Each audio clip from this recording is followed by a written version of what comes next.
everyone, welcome back to Nina's Chelsea Corner. Welcome to the channel if you're new around here. Today I'm bringing to you some transfer news because it is known that we have signed our first player of the 2024 summer transfer window in the name of Tosin Adarabioyo. I hope I'm pronouncing his name right, but he's a free agent. He's got Premier League experience. He's an older player as opposed to signing another kind of 22, 23-year-old who is a what-if player. He's got a little bit more experience to back up this prospect and fit into our back line. Of course, we said goodbye to legendary Thiago Silva, who we also brought in as a free agent, and he went on to create absolutely magical moments for Chelsea. He will be thoroughly missed, but Chelsea knows that this is an area we need to address.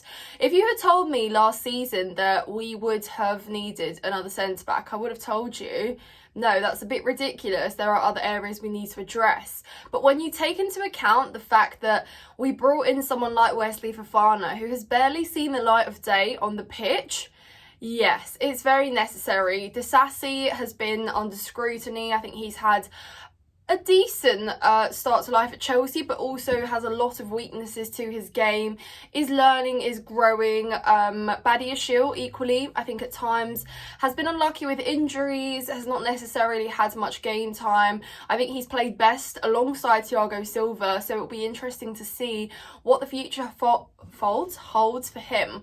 Let's not forget that Levi Colwill is another centre-back that we brought in because we were so excited after his spectacular display at Brighton the season prior to.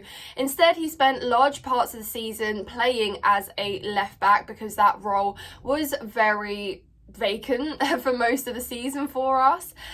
He was then plagued by an injury himself, and it's just not been quite the start he has imagined. But there is depth there on paper. It's just about whether we can keep everyone fit, whether we can actually have those players available. So Tosin coming in is actually very welcome, and I'm intrigued by his game. From what I have seen, there is a lot of aerial dominance there, and I think that's something we've lacked this season in particular. If you want to look at set pieces, both defending and attacking them, we've often missed that very kind of dominant presence in the box, and he brings that. I think he's very dominant in aerial duels. It's what we need. He can play long balls out the back. He's quite vocal as well from what I have seen, which again is welcome. When you look at the amount of young players that we have that are all a bit unsure, second guess themselves at times, it's good to have that kind of vocal player at the back that has a little bit more confidence, that isn't afraid to direct and navigate players in essentially the same way or a different way that Thiago Silva did. But I think vocal players are really, really important in a team. So again, it's a great quality that he has.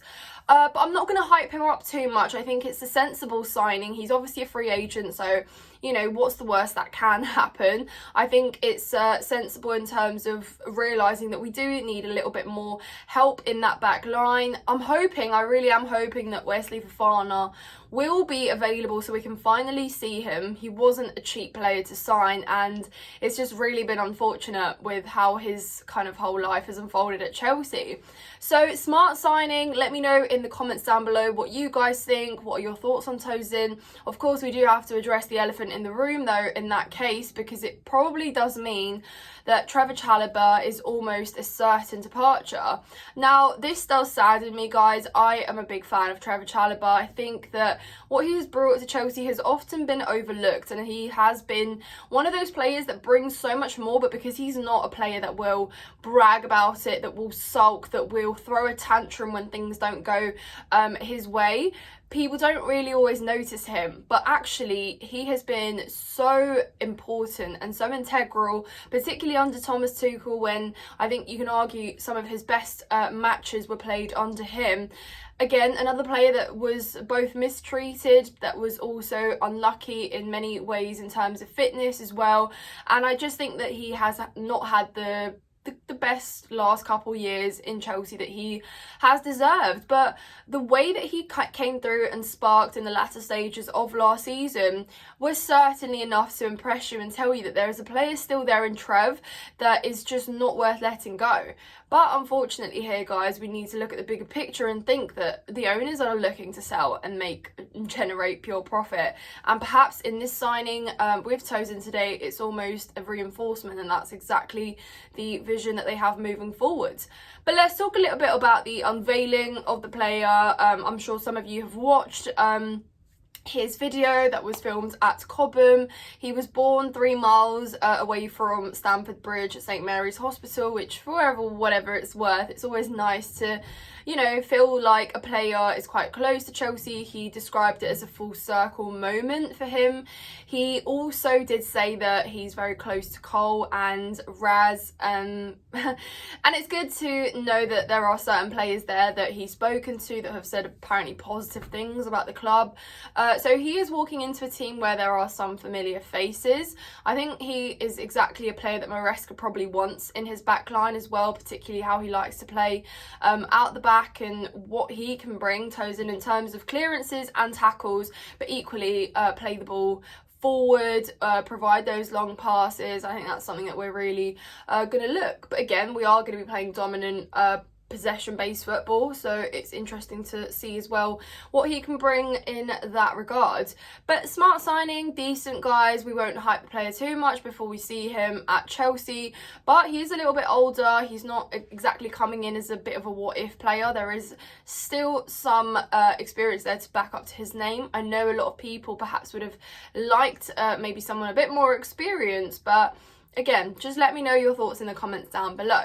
But that's on a certain signing. That's Tosin done and dusted for us, guys. But let's talk a little bit about a what if. In the name of Julian Alvarez, who has in the last few days been absolutely smashing social media hashtags. It's literally been so popular. Everyone is talking. Apparently, you know, there is a potential there that he's moving away from Manchester City, and Chelsea are interested in making a proposal. Now, the prospect of Julian Alvarez, guys, I must tell you, does excite me. He is an exciting player. When you look at it on paper and what you see on the pitch, there is enough there to tell you that he is some player, and I think he's got so much talent.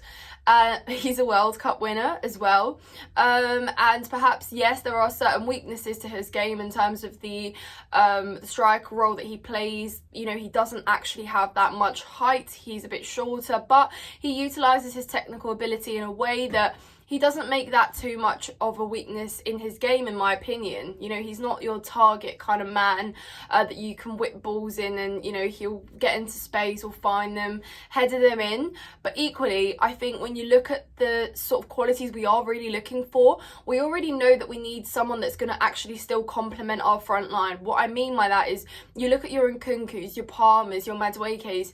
These players love to link up, even Carney Chukwuemeka. These are the players that you can say like one of the strongest elements to their game is link up play, particularly with Jackson, who you look at and you might think he's not that full, well-rounded striker, but in terms of hold up play, link up play, we've seen some of Jackson's best games where he does do that and he brings others into play. I think, imagine where we are kind of building this whole possession-based football system where, you know, players are linking up. We are playing these sort of one-touch passes. This is exactly kind of what system someone like Alvarez fits perfectly in. Now, a lot of you might argue, I'd prefer someone like Sesko, you might say, someone who provides you with a little bit more height, you know, and perhaps physicality as well. But I think Alvarez does bring a lot more to that, and he is exciting. Just the prospect of, you know, him playing alongside with someone like Enzo Fernandez, who, you know, they've both played for Argentina together. They've done wonders. I think in terms of dribbling, he's played against physical players, particularly out in South America as well. And again, I think he does fit in well. Let me know what you guys think below. I'm not too sure how realistic this signing and prospect is, but we're here to talk about all the news, so it's exactly what we're doing here. And I think it is sensible that Chelsea are looking and are assessing forward options, because, you know, in a season where you look and you think we need that striker that's going to bag you, you know, the 20 goals, you know, we had that in the name of Cole Palmer, who was just absolutely outstanding in every sense of the words, but we still want someone who can compete and who can fight with, you know, Nicholas Jackson. I think Jackson still has a lot to learn. I'd say in terms of Premier League experience, you can definitely argue Alvarez has a lot more, but you can't blame the player who has so much potential to be a first team pick and not even need to, you know, fight for a place in a starting 11. You can't blame him for wishing a move. And it's kind of like deja vu. Which player did we sign from City last season that barely would have even gotten a sniff in their first team? So yeah, you really can't blame the players. He's someone that does not deserve to be in the shadows of another player. He can literally be that guy. So it'll be interesting to see how we take action on that. If we do, I'm sure if he is out and available, there will be other top clubs that come in for him. Let's not forget that he won't be cheap either. He's not going to be a free agent, so it will be interesting to see how we act upon that. But yes, guys, let me know your thoughts. I want to hear your thoughts on Tosin. He's obviously an official signing. Let me know if you're keen on having Alvarez at Chelsea, and if not, tell me who else you would like to have. But yeah, I hope you've enjoyed this video. If you have, please make sure you smash that thumbs up button. I do, however, want to tell you guys, and I'm sure you have seen from some of my photos on social media, that I did in fact, brag moment I have to say, and I'm sure you guys will all appreciate that I met Zola yesterday. Yeah, how insane is that? Literally was starstruck, guys. He is just legendary, and it just blew my mind how someone could be so phenomenal as a footballer, just absolute magician literally, and also be such a genuine, kind, funny, expressive person. Just what a character. I literally said yesterday, I was like, I'm so sad that I was too young to watch Zola play at Stamford Bridge, because yeah, what a player. And to all of those of you who have, I am forever jealous. But yeah, it's just insane to still think what an impact he's had on all of us Chelsea fans that didn't actually get to even watch him play in person. But yeah, I just wanted to round that video off with this little good piece of news. But yeah, guys, if you're not subscribed to my channel, please do so. I will be dropping more transfer news. We will of course be keeping a close eye on Chelsea and what's happening as the summer transfer window unfolds. I hope you have a good weekend, and thank you so much for watching.